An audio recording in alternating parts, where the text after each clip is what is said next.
And here's I'll show you how to easily add a picture to your video in Premiere Pro.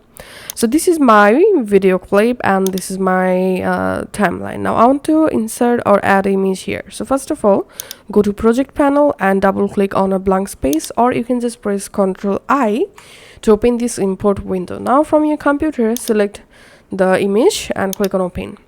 Once the image imported in your project panel, now just drag and drop the image in your timeline where you want to add the image. Now select the image clip and go to effect controls, and here you can make the image smaller and bigger using this scale value, just like this.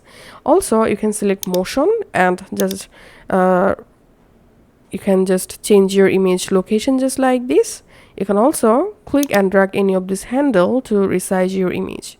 So that's how you can actually add image, and if you hover over on the image clip, then you can make the image duration bigger and smaller just like this, and that's how you can actually add an image in video.